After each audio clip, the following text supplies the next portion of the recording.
Two guys in their early 50s with one dream: to achieve middle-aged sporting glory. This is the Missing Links Golf Show.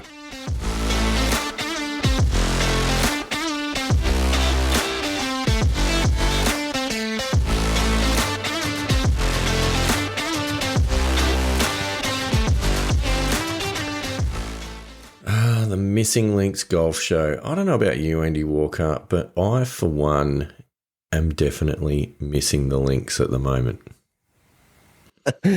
Yeah, I have to say there's a couple that's not quite linking the change together, but you know, it's always a work in progress, isn't it? Oh, so they say. So they say. Only a fool criticises a job half done. And we are most definitely a job half done, so only a fool would criticise us. I was going to say, I thought you were going to call us fools then for a tick.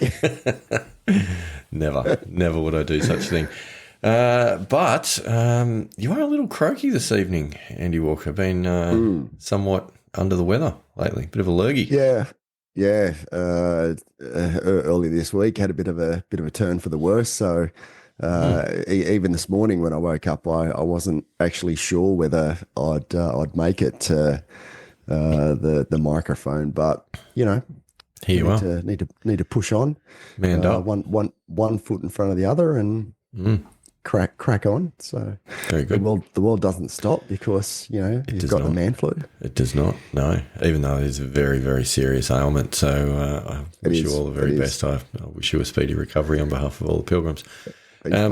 But we're not here to talk about your ailments because I do feel like we've spent a large chunk of a lot of recent episodes talking about your various ailments. I've got a few. Yeah, let's talk about some other stuff tonight. And to start with, I feel like there is no better place than the wrap-up of the month of April for the Missing Links Golf Show Yearly Championship. So what do you think? Shall we have a look at that?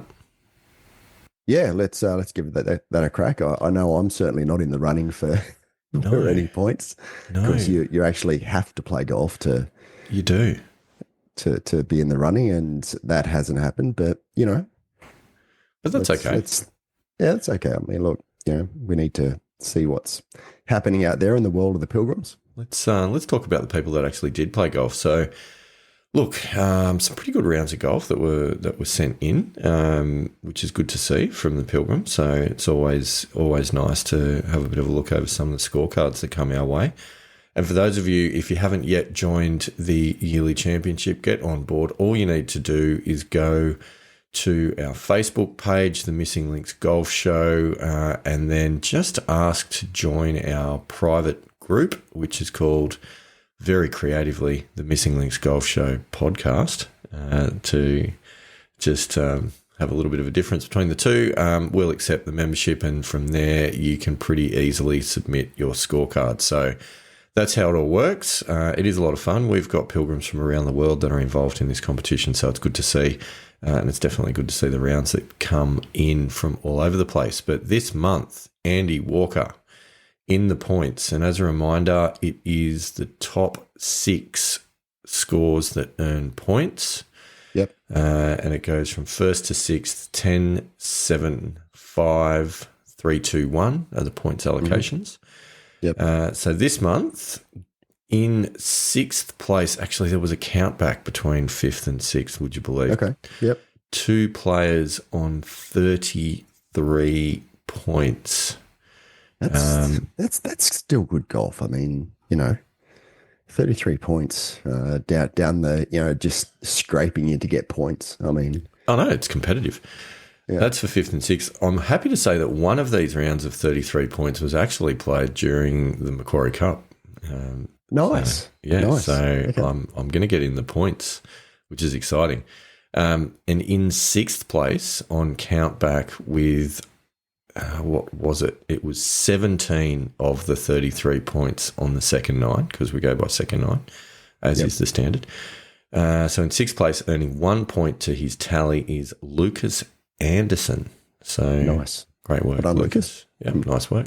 Which means that in 5th place, earning 2 points for his yearly championship tally, getting off the duck, my good self, Andy Walker. I'm pretty excited about that. Yep. Very nice. Very nice. Off the mark. You've squeezed one through cover and came back for the second. I think I probably just worked one, just nerdled one off the hip. Probably more what it was. But that's good. That's good. So that's 2 more yearly championship points than you've got so far, which is yes, it is rather exciting in the little contest within a contest. Which means in 4th place, scoring 3 points to add to his burgeoning yearly championship tally, is Benny Walker. Nice. So well done, Benny. Well done, Ben. 34 points. That's 2 months in a row that he's submitted a 34-point card. So pretty consistent stuff. Handicapper will be keeping an eye out. In 3rd place. So now we're getting into the big numbers.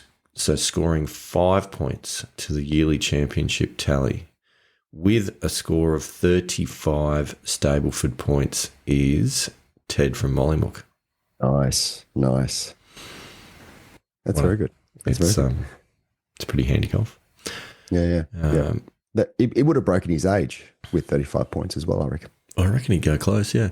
Now, what is interesting is that puts Ted on 13 yearly championship points in total. And it's up there. And Benny, who we just mentioned, is on 14 yearly championship points in total. So it's a bit of a ding-dong battle there, which is great. Go the Walkers. One of them anyway. Well, no, 2 of them, just unrelated. Yeah, that's a good point. Yeah. Wow, Jesus, it's a popular surname, isn't it? Who would have thought? Well, there is one that hasn't quite made a start yet, but true. Won't mention that. We're not here to belittle. Okay, we're here to support. No. Which leads us on to 1st and 2nd. Now, Andy Walker, there were 2 cards that both came in with 37 Stableford points. Okay. You know what that means? All right. A count back? Yes, it does. And those 2 cards came from Kerrod Purcell from Australia, winner of the Missing Links Masters greenish jacket for this year. And also James Armstrong of England. Now, James is having a cracking season. You may recall he came 2nd in February.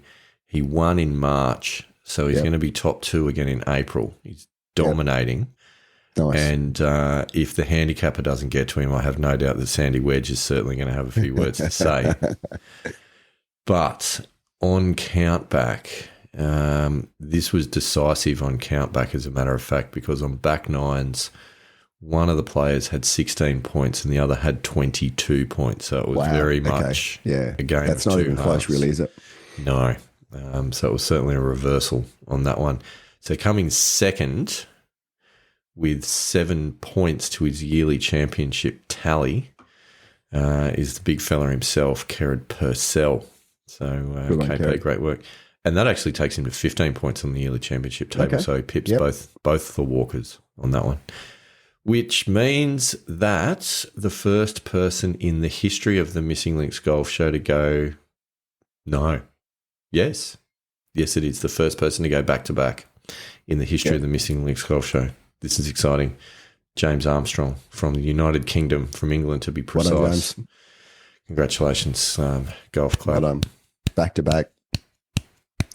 Got to be happy with that. Handicappers will be.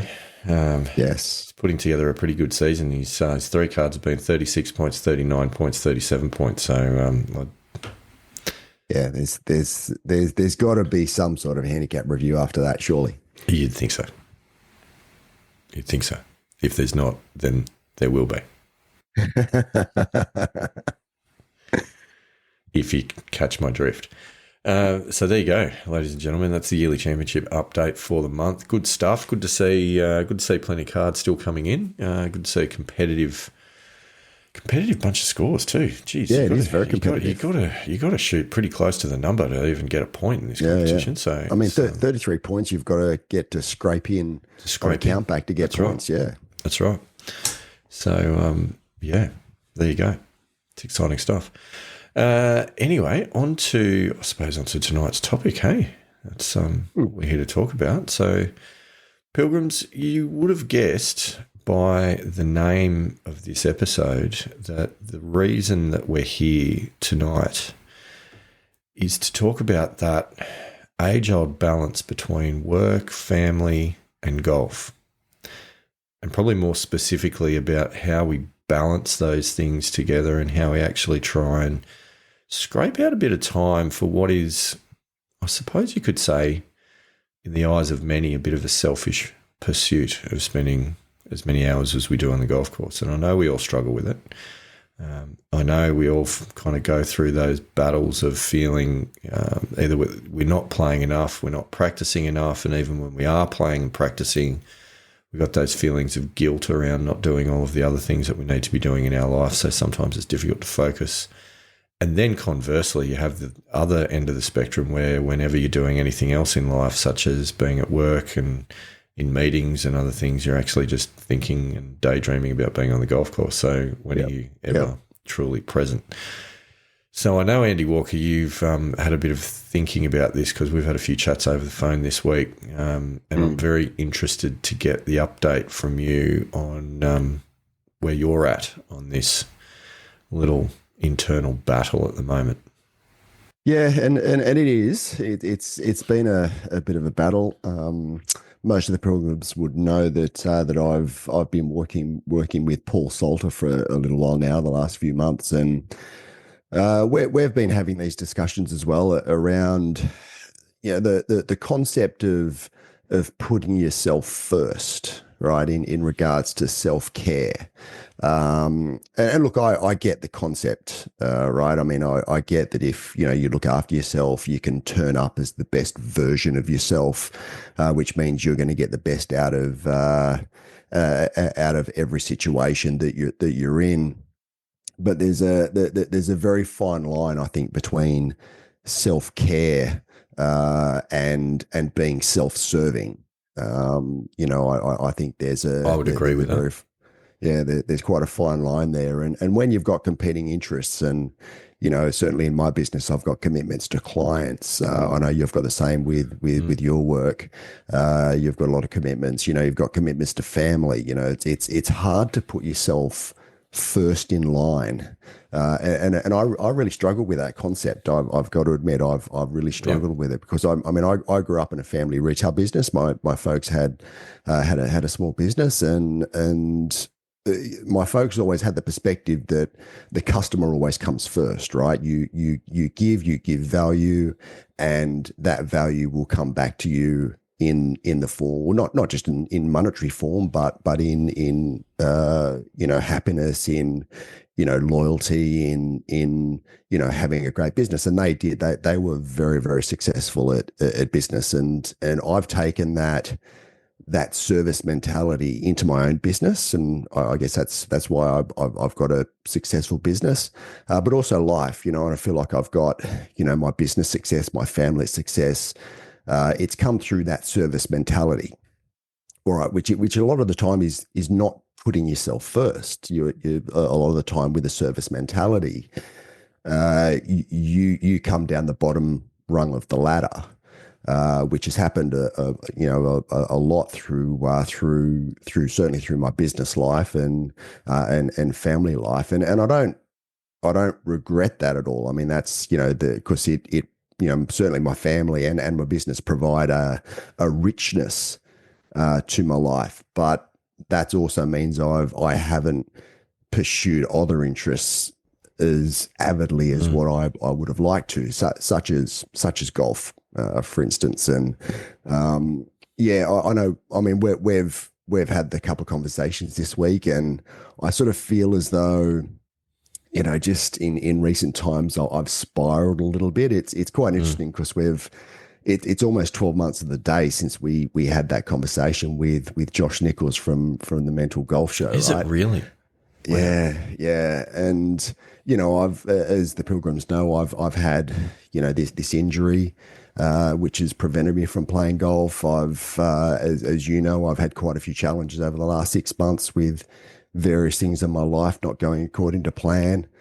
April was a little bit of a month of excess for me with school holidays and Easter and Anzac Day. Put on about 5 or 6 kilos, which means I'm more than 10 kilos overweight.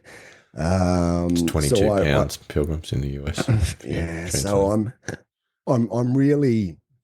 I'm really in need of you know engaging in some self care, Mm. because I really haven't in recent times. And, I did plan to start getting back into doing some health and fitness work this week. I got up on Monday morning, did a, mindfulness breath work session, started to feel really good. And then Monday afternoon, this man flu just hit me. Mm. And yeah, I sort of, I think we had sort of a discussion. Was it like Monday night or might have been Tuesday? And yeah, I I think wasn't in a great it was Monday headspace. night. It was Monday night actually. Yeah, Yeah, I yeah. wasn't in a great headspace at that point because I could just feel myself sort of sliding back down into the abyss. And yeah, I guess conceptually I know what I should be doing, but I really feel as though I need to revisit that concept of where that balance is and how you find it. Wowza, there's a lot in Yeah, that. there's a lot in that. And we did sort of have a conversation of, do we want to go there this week? Well, I Because think we have to though. It's what's yeah, going on. I do. Yeah, I think we absolutely, have to 100%. because we made an Yeah. agreement. Going back 78 episodes again now, we did make the agreement that what we wanted to share was an honest account of the pilgrimage and our attempts Yeah. to do all of the things that everybody's trying to do, which is, it's absolutely everything that you're talking about. It's juggling all of those commitments. And sometimes it's work, sometimes it's family, sometimes it's health, sometimes it's other things. And it's not simple and it isn't easy. Otherwise, we'd all be able to do it. But it's something that it's worthwhile talking about because I've got absolutely no doubt you're not the only guy that's facing these challenges and facing these juggles and having the emotional ups and downs. And so, therefore, hopefully, this conversation is actually something that resonates a little bit with people that are out there listening. But I think there was a phrase that you used in that intro. Call it an intro rather than a monologue. It sounds more positive. It was a bit of a monologue, wasn't Yeah, it? there was a phrase that you used that stood out for me, and it was spiraling.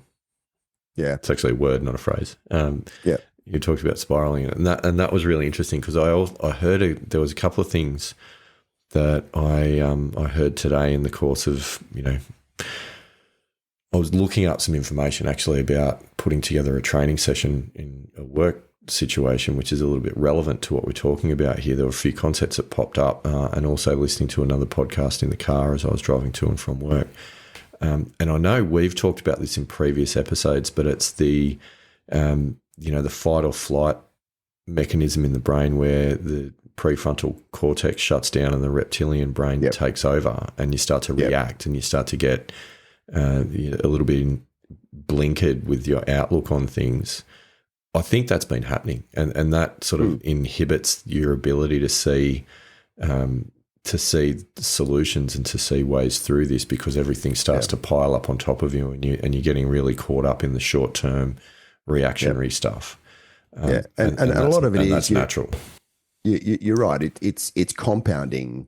Yes. So rather than looking at each individual area of life and going, okay, these are the challenges I've got in this area, and this is what I need to do to overcome it. This is, another area of my life which, potentially is going really, really well. So that's all good. But there's another area here which, I've got these challenges, and this is what I need to overcome it, and breaking it down into its individual bits. Rather than doing that, it's compounding one thing on top of the other, which is making, it, to a certain extent overwhelming. But then, the frustration as well of, the situation as a whole. Yeah. Yeah. So there's a lot there. And also I think, and we've talked about golf itself is a mental outlet. And a lot of that is around having your own time and your own space and using golf also as a mental health outlet, and I just haven't had that over the past couple of months. Oh, for sure, for sure. It's and you're right, it does compound. And I think as well, the use of logic is something that you are always going to be drawn to, and trying to logically, sort of break things down and segment them and get them into their little, the various pieces, and come up with a logical solution and work that through. And then when you kind of get overwhelmed with it and start reacting emotionally to things, that process falls out the window. Something that I think is worth mentioning, because obviously this has been a bit of a thing that's been building in your world for a while now. And just backstory for the Pilgrims, we've got obviously a rough storyline with what we hope to be able to talk about with our golf development, is the gist of the show. We would love to be able to be getting on and talking about rounds of golf that we've played with really successful scores on a weekly basis, but for one reason or another, also known as life, that's unrealistic. So you've been dealing with this in the background. In the background, I'd also been thinking about topics that I wanted to talk about this week. And funnily enough, my angle was pretty positive. And the topic that I'd kind of suggested and brought to the table was around the importance of imagination and curiosity in golf and golf development. Obviously, we had a conversation on Monday night where we were meeting from 180 degrees in opposite directions. Yeah, I absolutely railroaded that conversation. But the funny thing is, I think we're going to talk about this. I think we're going to talk about both of these topics, because I actually think one quite nicely engages with the other. And what's good is we're not just going to theoretically have a chat about, hey, let's engage the creative side of ourselves, and imagine all these great things and visualize things, and all good things will manifest. Let's put some stuff to the test, because if this is legit, then hopefully it can actually help you work through some stuff and come out the other side with, if potentially not necessarily any concrete solutions, but maybe a way of looking at things that is a little bit more positive than where it's at the moment. Yeah, and that's where I really need to, I guess, reset and refocus. I sort of feel as though that I don't really know where things are at the moment. There's a lot of sort of cloud, there's a lot of fog, and I just want to sort of make my way through that and just reset my mindset and just reset the framework from how I'm looking at where I'm at. So yeah, it'd be good just to work through that framework and work through that that strategy to be able to move forward. So one of the things that I do want to throw at you, because this was something that I was stumbled across when I was working with our HR team. As a matter of fact, I'm pulling together a training course for some of our sort of junior managers and supervisors. I think it's relevant, and I don't think it's going to be anything that's new for you, but quite often good stuff is not necessarily new, but it's just a good reminder. Okay. Yeah, you need to revisit it. Yeah, and because one of the things and one of the issues that we want to try and deal with, and a lot of people are faced with this in their jobs, and I think there's similar symptoms with what you're talking about, is there's a lot of pressure. Like imagine yourself at work, you're a frontline manager, there's a lot of pressure, there's a lot of competing priorities, there's a lot of things that are coming at you that you haven't made the decision, but you've got to execute, and you feel like you're under-resourced, you feel like you don't have enough time, you feel like you don't have enough people, you feel like you've got to achieve these unrealistic targets, and there's all of these different decisions that are making life more difficult for you, and you don't necessarily agree with everything, but you have to do it because that's your job. Yep. It's kind of a similar feeling to what you're going through at the moment in life. Yeah. Yep. There's a bunch of different things. So one of the models that we were looking about on this, or looking at to try and help as a way of processing it, is the model which has been around for a very, very long time, popularized by Stephen Covey in his 7 Habits book, which is the circles of control, influence, and concern. Yep. So breaking things down in a way that you're looking at, well, what are the elements here that I can actually control? Yep. What are the elements that I can have influence over and maybe help them to move in a different direction? And what are the elements that I literally can't do anything about, but they cause concern for me? They create issues for me. Now, the funny thing is when under pressure and when things are spiraling, what tends to naturally happen is that we spend more time thinking about the areas that we cannot control and cannot influence, but are creating great concern for us. Yep.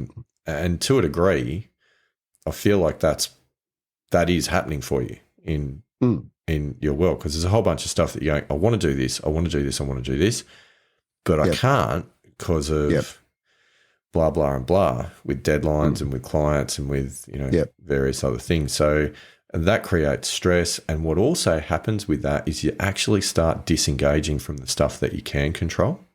And the way that you start reacting to all of those things with greater frustration and snappiness and, to coin the word from before, spiraling behaviors, the things that you can influence, that sphere also shrinks because people around you stop listening. Yeah. So there's a bit of a sort of double prong pressure that comes onto this. So sometimes it's worthwhile actually going through and looking at all the environment that's around you and going, well, hang on a minute. What am I spending my energy on, the things that I literally can't do anything about and I need to let them go through to the keeper, versus what are the things that I can actually either maybe shift in a slightly different direction or legitimately control myself. So that's kind of the first thing that I thought that was worth talking about, just as a reminder. And as I say, I know it's not new, but it's probably a good frame to lay over what's going on at the moment. Yeah, and look, I agree with that. I mean, it was only sort of a couple of weeks ago we spoke about what as a golfer, what we can do, even if we're not able to get to the driving range, or if we may have an injury such as what I've got at the moment. What are the things that we can do to be able to at least feel as though we're progressing our golf forward. And I probably should go back and have a listen to that episode. There was some good stuff in there. Yeah, that seems to have just gone out the window this week. I mean, having man flu doesn't help, but you're right. I guess I haven't taken my own advice in that respect, and instead of actually going, oh, okay, well, there probably are some things I could be doing. It's more, it's hopeless, and that's exactly the point. Yeah, throwing the baby out with the bathwater, so to speak. Yeah, because you get swamped by everything else, and this is my point. Like, you get so caught up in that outer circle of the stuff that's out of your control and out of your influence. You get so caught up out there that you forget about the stuff in the inner circles, and you forget about actually doing the things that you can do, because you get dragged out into all of this really unproductive thought process. And that then snowballs and makes it all feel worse, and you get so far away from your process. It's like, it's probably a little bit of a micro example of the way that thought patterns go on inside the golfer's head during a round when things are starting to get away from you. You start thinking about all of the other noises that's going on from the other groups on the other tee boxes, the slow play in front, the wind, how difficult the greens are, all the other things that's got nothing to do with your process and your swing, but it all gets in your head. So I feel like there's potentially some similarities from that perspective.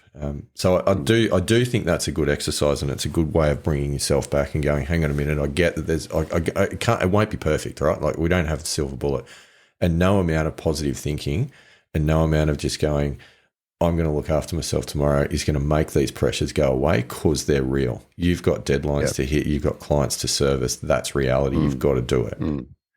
You can't make an eighth day in the week.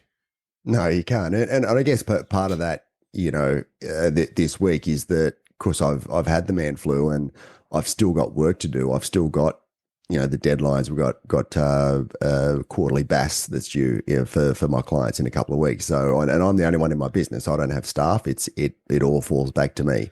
Yeah. So I can't take time off, even though I'd love to call in sick, but I can't. Yeah. Right. So there's that sort of part of it as well, I guess, in that I get to this position and it's really frustrating. And I go, well, I just want to take some time off to look after myself, right? But I also know, if you turn that around and, the business that I have also allows me at other times to have a fair bit of free time to be able to choose when I work on the terms and, times and days of the week that I do, that I choose to. It also allows me to, at certain times, go and play in, senior events during the week and, take time off for holidays and the like. So it's a double-edged sword, right? So yes, this week is really frustrating because I'd love to be able to take it off and engage in some self-care,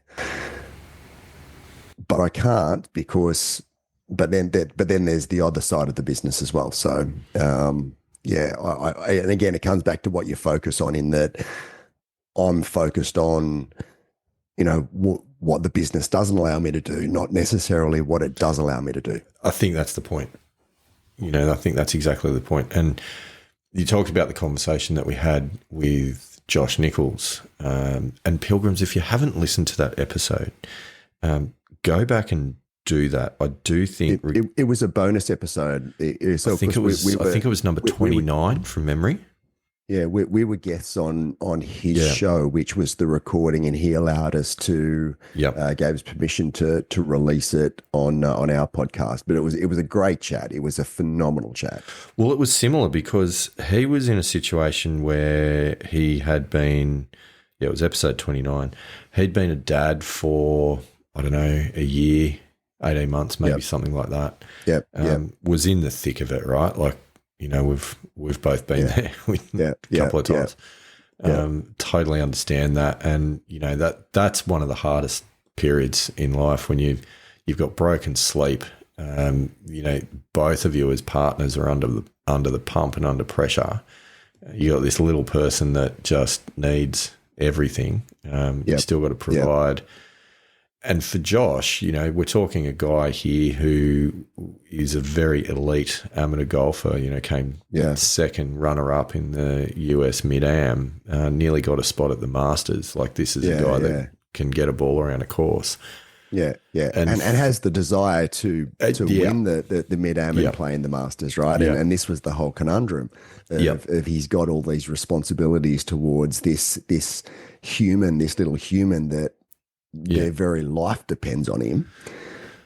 Yet he's got this other competing interest and desire to still play golf at an elite level. Yeah, and so his issue was, again, it's similar, right? Like, because he's on the one hand feeling frustrated that he's not able to get out and practice and compete, and then he's feeling like a combination of guilty and disappointed in himself and judging himself for the fact that he's feeling frustrated about that and not just content to be at home with his wife and child. I can completely understand all of those things. So what's interesting, though, is that the nature of the conversation that we had with Josh was not about saying you need to leave any of those behind or you need to, prioritize yourself or do something like that. Actually, the bit that rang true and the bit that I know that he's then gone on quoted, ironically enough, when he was talking to Paul Salter, and this has now come full circle straight back at us. The thing that he was quoting out of that conversation was the conversation where we said that rather than looking at them as competing priorities, and I'm saying this to you now, rather than looking at all of these things as competing priorities, look at the fact that you are in such a fortunate position to have a number of priorities and to have a number of things that actually are important to you, and that you have at the moment got this situation where you've got to juggle them, but you have got a rich life because you have got all of these things in it.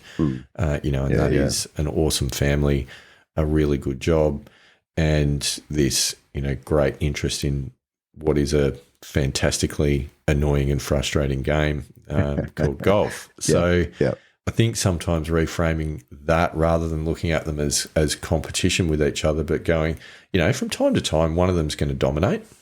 And then at other times, others will. But how do we suck the good stuff out of that and appreciate that there's times where you've got to put your head down? You're not going to have every week the way you want it. Mm. Mm. Is, Yeah, I think, the message. Yeah, and I agree with that. In fact, and we haven't sort of had a quote for a little while, but there is Bring one on.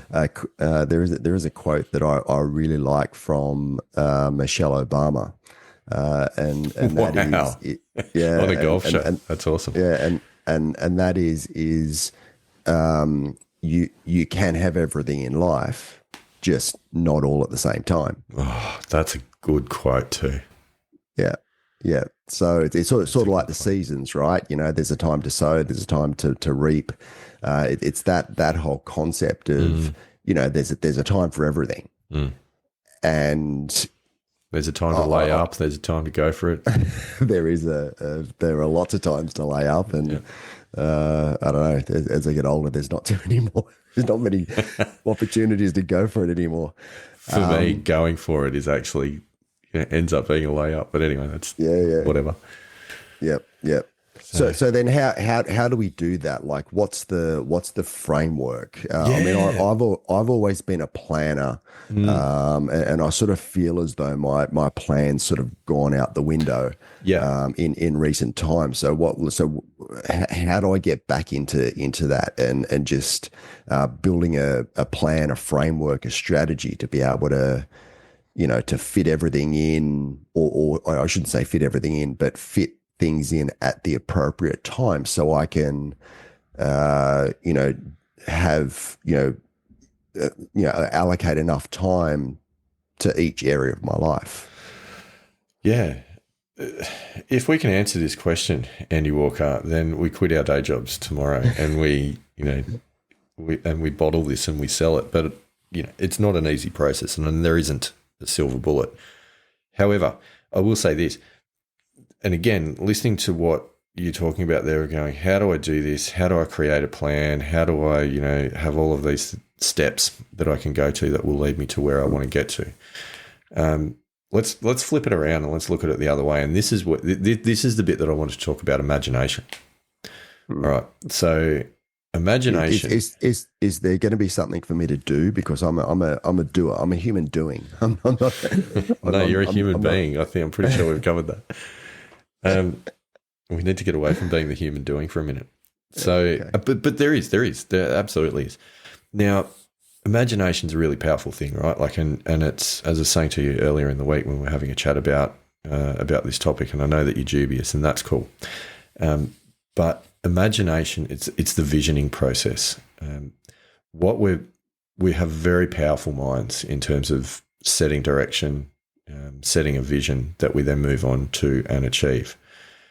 What we also are really good at as humans is thinking of the problems and thinking of the negatives and thinking of the obstacles and visioning all of the reasons why we can't do something and all of the ways in which something will go wrong and all of the ways things have gone wrong in the past. And a lot of the times that the plans that we make are about problem avoidance rather than about success achievement.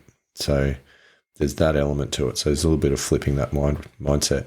But the thing with imagination and why it's so important is because without it, all you're going to do in this situation is start where you are right now, which is in a bad spot, and try and build steps to climb out of that bad spot to get you to where, whatever that destination is that you might go, well, it'll be where I'm happy, where I've got everything that lines up, where I've got everything that makes sense, and where I've got everything that I want.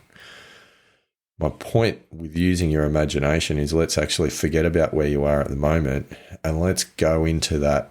Let's vision what that perfect outcome looks like, and let's imagine what that great thing looks like, what that perfect future looks like, and really articulate that as clearly and as detailed as you can, because that's actually going to be where we start building our steps from, and we're going to build them backwards to now, rather than starting in the negative pit of misery and, kind of despair and self-indulgence and all of those things at the moment and trying to work out of it. We're going to start with that fantastic imagined future and work backwards from that.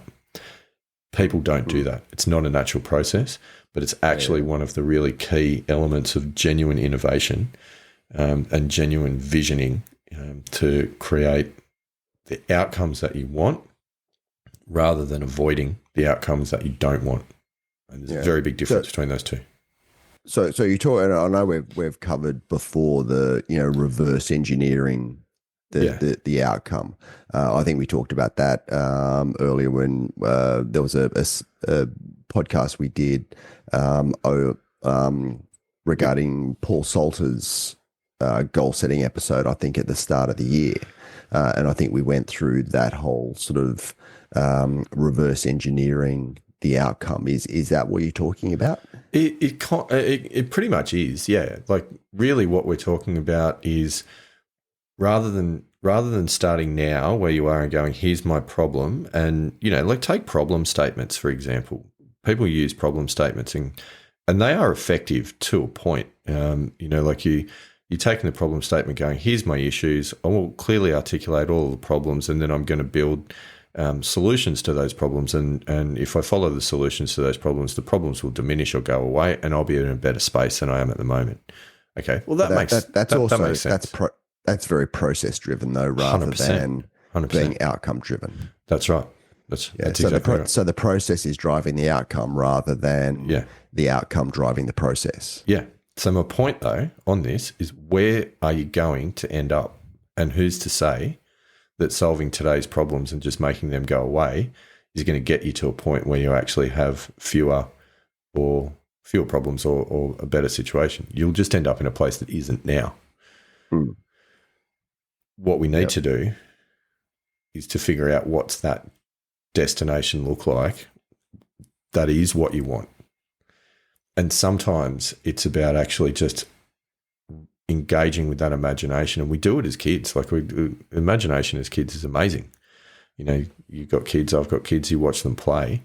You can give them the cardboard roll out of the middle of the Christmas wrapping paper, and all of a sudden it's a lightsaber or it's something else, and they're off on another planet having adventures and doing all sorts of things. And what also happens, and you'll probably know all about this from a sports psychology perspective, with visualization and imagining things from a training perspective, is that the brain actually doesn't really know the difference between it, between real and imagined. So there's huge power in that. So the ability to go through this process of, rather than going, I'm here now, I'm going to take a left turn here and then 3 right turns, and I'll go straight for 1 kilometre, take a left turn, and that will get me a long way away from here. Okay, where will that get you to? You're moving away from now without a destination, whereas what I'm talking about is going, let's spend the time of actually forgetting about now. Get yourself out of the shackles of all of the bad stuff and the frustrations and the punishments and everything that's going on. Let's imagine what that fantastic future looks like, and the situation that you want to be living in. Really start to articulate that. And then this is, I think, the difference between the conversation that we're having about some of the other stuff that you've been reading and going through. It's not good enough to just imagine that fantastic future and then, go to bed thinking about that and hope that mysteriously it's going to manifest into your life. And I think that's the bit where often we break down. What you got to do with that future is you can't just dream about it and hope that it manifests. A lot of self-help books will tell you that that's all you need to do, but it's not. What you have to do with that is build the plan backwards from there to get you there, and then start executing those steps. Now that might take you sideways to begin with, might take you backwards a little bit to begin with, who's to know? But you know that you're doing everything that you're doing with the ends in mind, and that actually also helps sometimes when you're going through the hard stuff. But at the moment, there's just no destination, so you're kind of just going, I just wish it was better than now, and that's not going to do it. So when you're talking about using your imagination to figure out that, whether it be you call it an ideal life or that destination, how do you get to that point where you've got an understanding of that? Is that through mindfulness meditation? Is it just getting out, going for a walk? Is it brainstorming ideas? Is it? I think it's all of those things. Getting out of the house and maybe going and having a coffee somewhere, or and just sort of, because I also feel, and certainly from my perspective, I spend a lot of time in my office. Getting out of my office um, has a tendency to allow me to think differently and to think a little bit outside the square and For to sure. be a bit more creative Yeah. in what I'm doing. So how do you go about that process? Well, I mean, why do you think so many organisations take their leadership teams for off-site exercises, away days, or conferences to get away and get into a different location and a different mindset to enable these creative processes to take place? Now, obviously, a lot of them do it because it's a junket and it's a bit of fun and it's a tax write-off, but the theory May have done behind that it. before. I think we've all been there. But the thinking behind it is that you're not going to be creative and out of the box thinking. You're not going to think of things that are step change, fundamental differences when you're at your desk where you do your BAU. Like it's not going to happen. The other part of it is it's not going to happen by accident, and it's not going to happen without some degree of planning and some creation of space, both physical, time, and mental. And so one of the most important things to do in the first instance is actually go, I am going to put in my diary 30 minutes, an hour, 2 hours, whatever I can allocate to this process. And I'm actually going to put it in the diary and I'm going to do it. And then I'm actually going to spend that time being creative and being thoughtful about the problems that I want to solve, or that perfect future that I want to get into. There's many different ways of doing it, and there's a whole lot of different things. Some of the things that I find really useful, though, is looking at what are some of the inputs that I might want to bring in to the thinking. Now, they might be things like, looking at lists of key stakeholders and all the things that they might want from me. It might be looking at starting with a really sort of high-level SWOT analysis on the situation that I'm in at the moment and all the things that, and I'm trying to kind of translate the language a bit away from business and a bit into the life side of things. Yep. But you might be looking at what are some of the areas that I've got. And in your case, like, you'll look at things like, and you go, okay, well, I've got a high performance center on site, like that's a massive strength that you've got. Yep. A weakness might be that you're now probably half an hour away from your home club. So the drive there's bigger than it used to be. Rather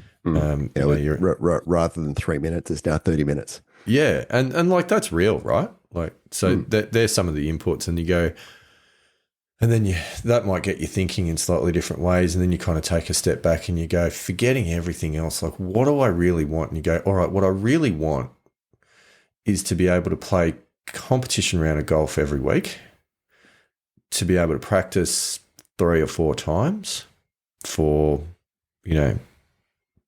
about an hour, something like that. Yep. I don't know. Yep. This is what I really want. What are the things that are preventing that from happening? What are the things, in what sort of a world could that work out, and what would I have to do for that to work out? Is that even reasonable within, the next 2 to 5 years? What are some other ways? How can we look at it differently? What if I went and I bought a golf course? Like, all right, well, that's probably not going to happen. But there's no harm in having some of those thoughts. There's also no harm in the first time that you do it of going, I'm going to allocate 30 minutes to this creative thinking session, and sitting there and coming up with nothing.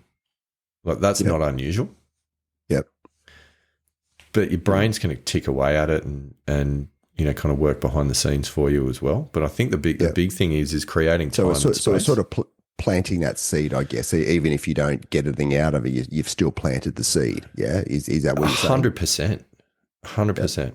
Because other than worrying about the specific things that are in front of you all the time, which you're doing at the moment because you're so stuck in that treadmill, when was the last time that you actually just got to sit down, breathe really deeply, just look at a blank wall and go, I'm going to think about stuff? Well, interestingly, I tried to do that. Well, I did do that on Monday morning Yeah.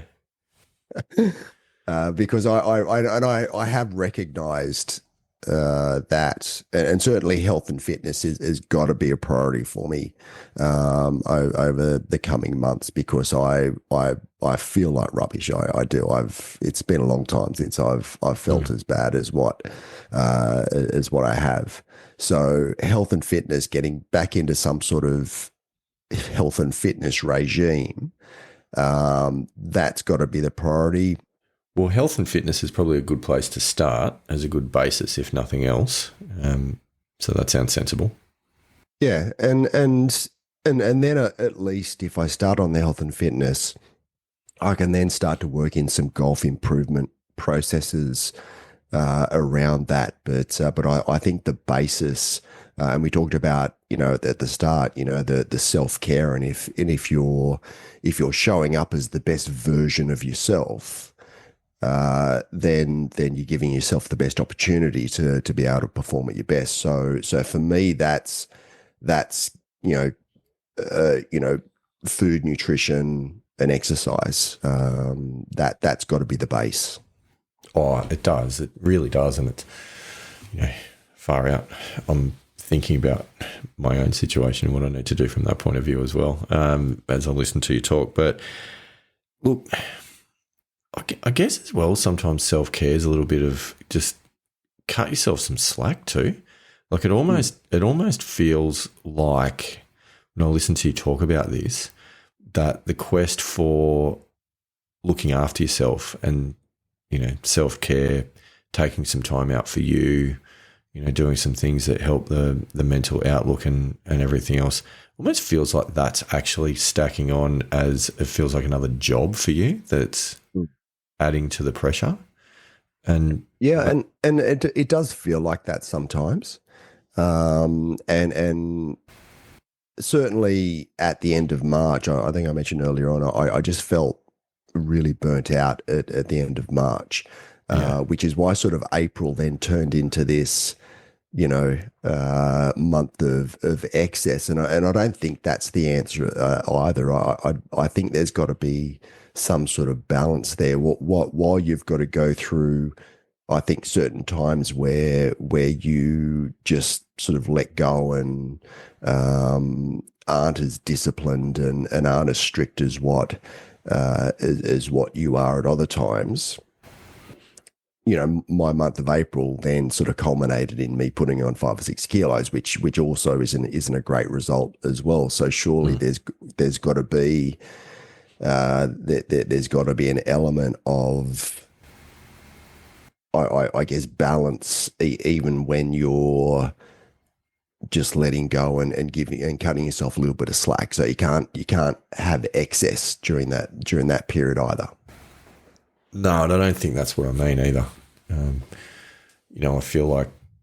I feel like a lot of what's going on, and I even think probably getting sick this week's the body's way of kind of going, all right, mate, enough's enough. Yeah, enough. Yeah, We've got to sort this out. And I feel like you've taken that message. But at the same time, it's cool. We have these ups and downs and ebbs and flows, and that's why we call it a pilgrimage, because it's not a straight line. There's a lot of lessons learned along the way, and like I say, I think there'd be a whole lot of pilgrims that listen to this episode and go, "Yep, I'm there with you." I'm either going through it right now, or I'm feeling the early stages, and this conversation's a really good warning sign for me to go, hang on a minute, rethink a few things. Or maybe there's a few other people that have been there before and come out the other side. And, I know both of us, we've been there plenty of times, and you go up and down, and you have good periods and you have tough periods. But, it's just about putting one foot in front of the other and continuing. But then also I do think that there's a really good opportunity at the moment to just stop, pause, think, put some time in the calendar to get, to unleash that creativity and imagination and thinking about what your future wants to be, and thinking about it from a bunch of different perspectives is good too. It's not just golf. It's also what's the dad you want to be? What's the husband you want to be? What's that, what are the career outcomes that you want? I know you love goal setting and you love making plans. I think what I'm talking about is looking at the goal setting from a different angle that's not just building on where you are at the moment, but it's actually reimagining things. Who knows where it can take you? That's the beauty of it. Yeah. I mean, I know from a golf improvement point of view, the best thing that I ever did for my golf improvement wasn't a detailed training plan of how to get from an 18 handicap to a 15 handicap. It was actually how to get from, at the time I was about 17 as my index, and was going, I'm going to start thinking of myself as a 9 handicapper. And I'm going to imagine what that feels like. And I'm going to imagine what sort of golf I would play at that point. That drove the biggest change in my handicap.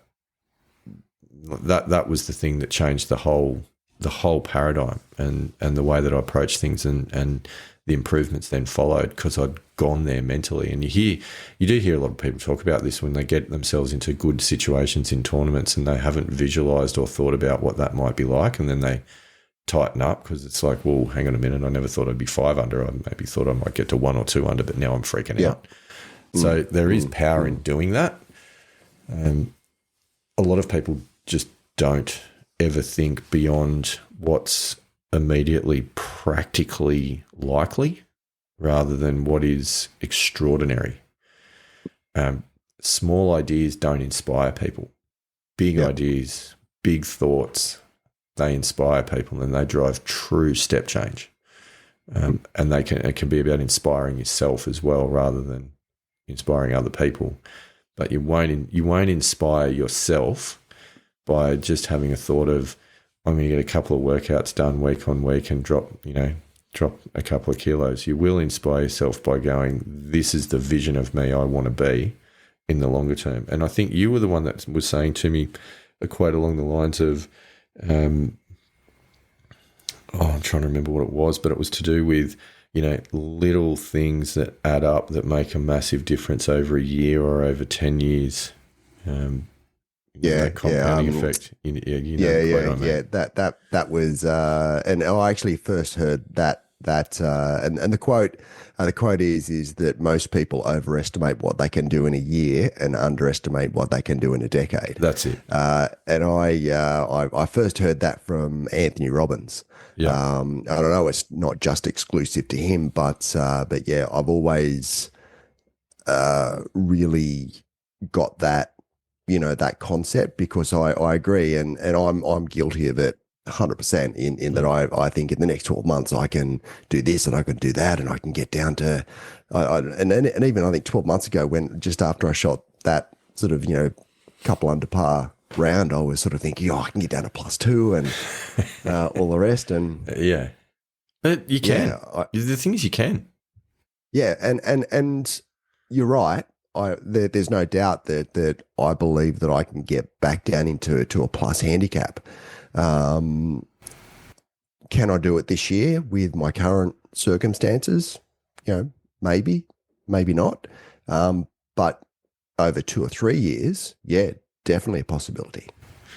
Yeah, but we've got to imagine it. We've got to think about it being possible, or we're never going to take steps to get there. Yep. And then it's also having a look at things going, well, all right, that all sounds well and good, and I'm going to imagine actually, winning the Grand Slam in a couple of years' time. Why not? Let's imagine that and see what happens. Okay. Kind of need things to be practical, and we also need things to be, in areas that we can then go, all right, well, what's within my control? What are the sorts of things that I can go and do to get there? Well, I mean, look, at the end of the day, I mean, Tom Watson was almost 60 when he almost won the Open. So, I mean, I've still got 7 or 8 years to go before I can. Who's to know? 60. Who's to know? I'm also not Tom Watson, but, Tom Watson had a few more things going his way, i.e. the time to practice. I mean, maybe a little bit of God-given talent as well. But are you saying I don't have any talent? Is that what you're saying? See, it's interesting that you choose to go so binary on that, and rather going, oh, wow, yeah, Tom Watson probably had more than 99.9% of the human population to have ever lived. You've just gone straight to, so I've got none.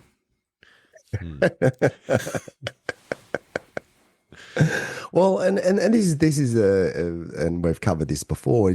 Is it that Tom Watson had that much more talent, or did he just work harder than the vast majority of others?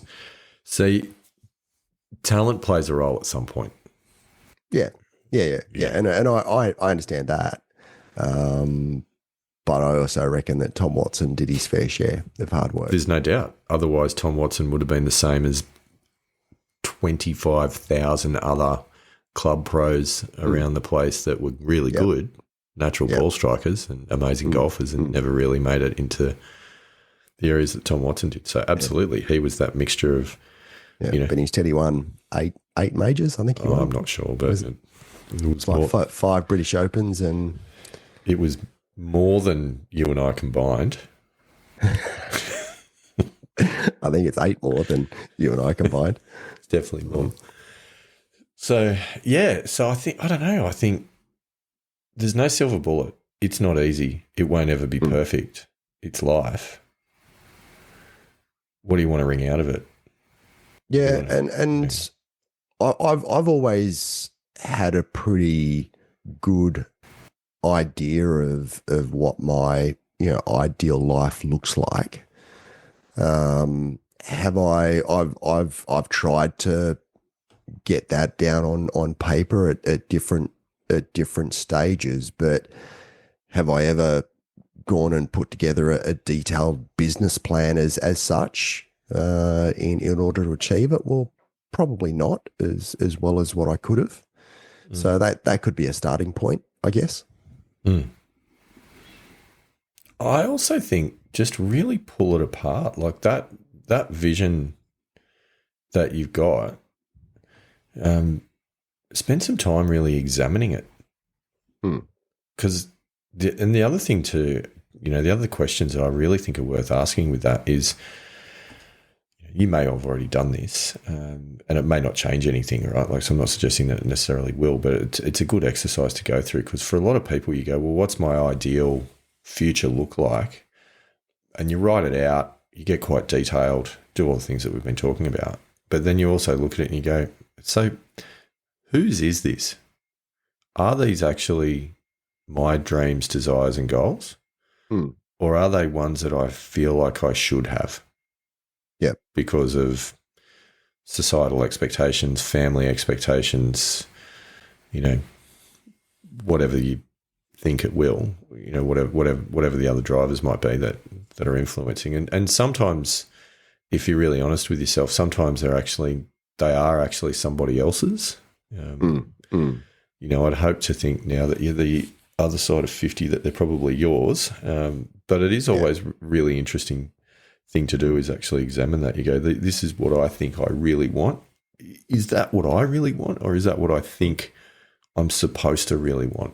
That's an interesting question. Yeah. No, look, and the ideal life that I have in my head is mine. It's definitely, the life that I want to lead for me, not for anyone else. I mean, there have been times in my life where, and interestingly, because golf, I think early in my career, a lot of that potentially was ego driven, and the need to play professional golf and have people look up to me as a professional sportsman and all the rest. I think there was part of that goal that was ego driven. I think I genuinely wanted it as well, but probably not enough for the pure pursuit of playing golf. Whereas now my goals around golf are purely to become the best golfer that I can be for me. And I'm very clear about that. The only reason I play golf is to get the best out of myself.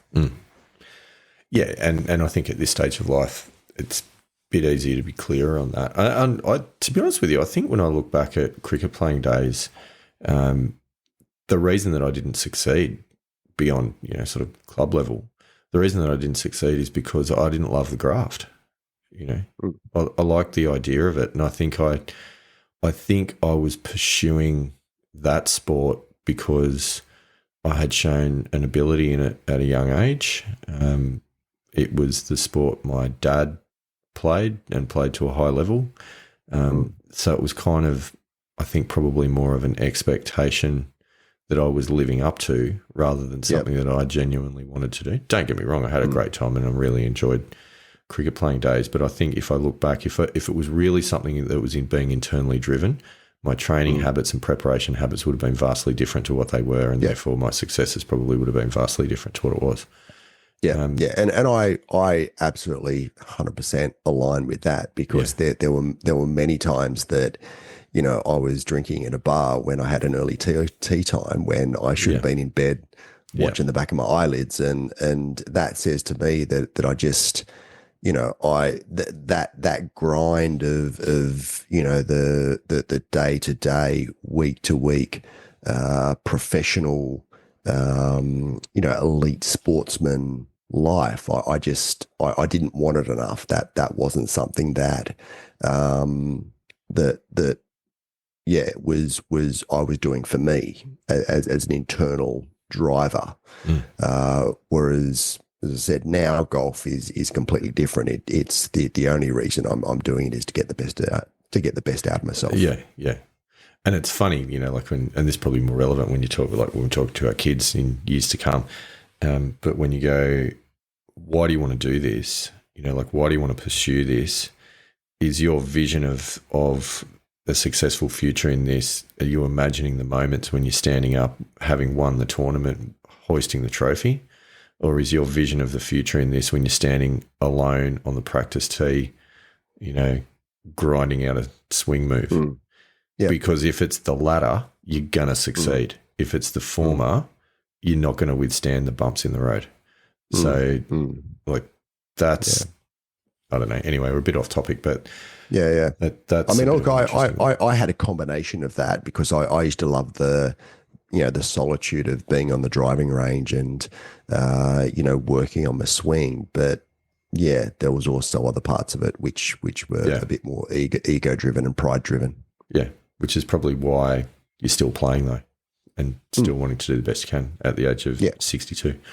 So, sorry, did I say 62? You did say 62. Yeah. So it's it's tricky. I don't know that we solved it, but I do think that there's a starting point. Remembering why you want to do things is really important. You know, dealing with the short-term stuff by remembering what you can control, what you can influence, and what you can't, and letting that go. You know, just really fixating on the stuff that's in your sphere and letting the others, you know, and also I do think that personal behavior thing can expand that sphere of influence. It definitely happens in a professional setting. Like, you see people that throw their hands in the air and get upset all the time about the things that they can't control. We don't bring them into some of the decision making, therefore their influential sphere definitely decreases. So there's probably something in that. But I do think the big one is just, you know, like, just really spending some time busting yourself out of the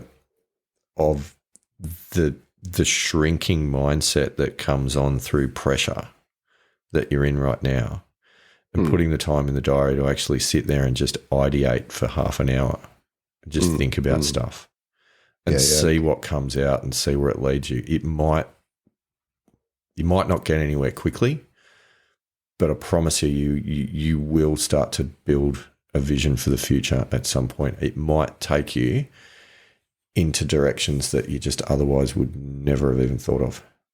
Yeah, because you're never going to get there, like, incrementally.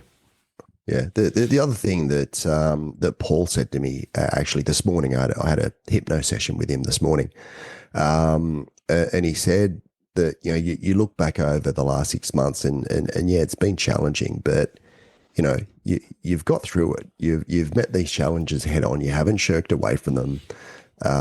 You've solved quite a number of them to a point where you've now worked through it and you can see the other side. So, you know, that also should give you a lot of confidence and a lot of belief in yourself that, you know, there's going to be tough times, but you're going to be able to meet them head on and meet that challenge. And you've got the, you've got the desire, you've got the ability, the grit, I guess, the resilience to be able to, get through them and walk out the other side, a better human for it.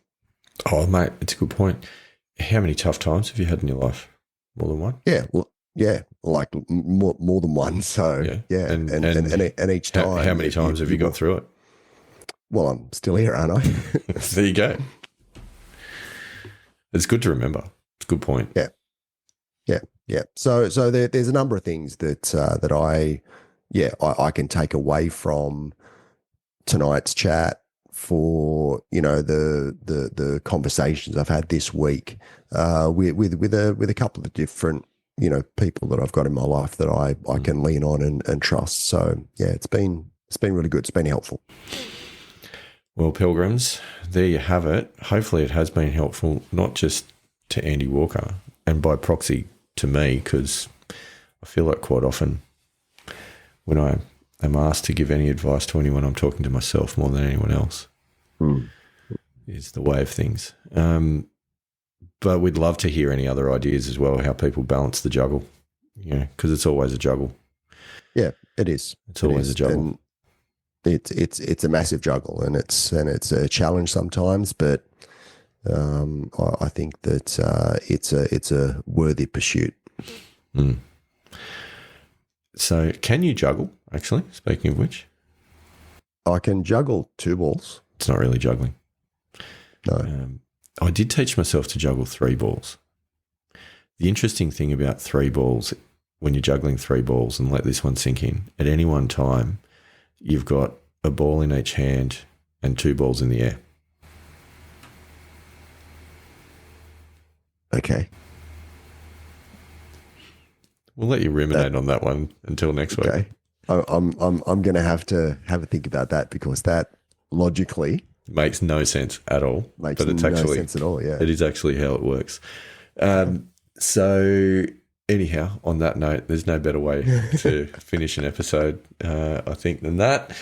Hopefully, there's been something in there for people to think about. If not any answers, at least we may have highlighted some of the missing links to a happy life.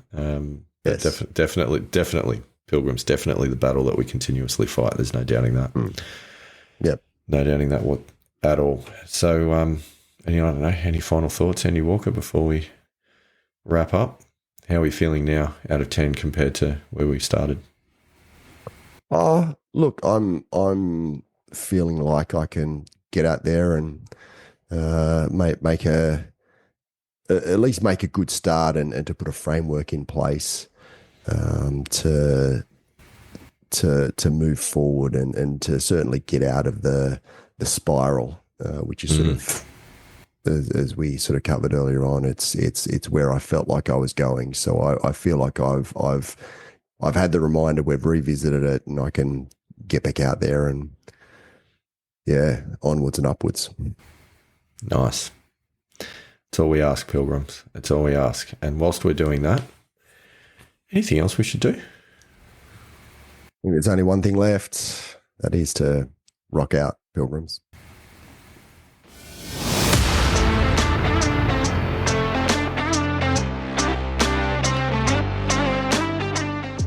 Thanks for listening to us today. We love hearing from our Pilgrims, so please reach out to us through any of the links in the show notes. We know golf is hard, so we hope we can help you shoot better scores and inspire you to keep trying. Rock on, Pilgrims.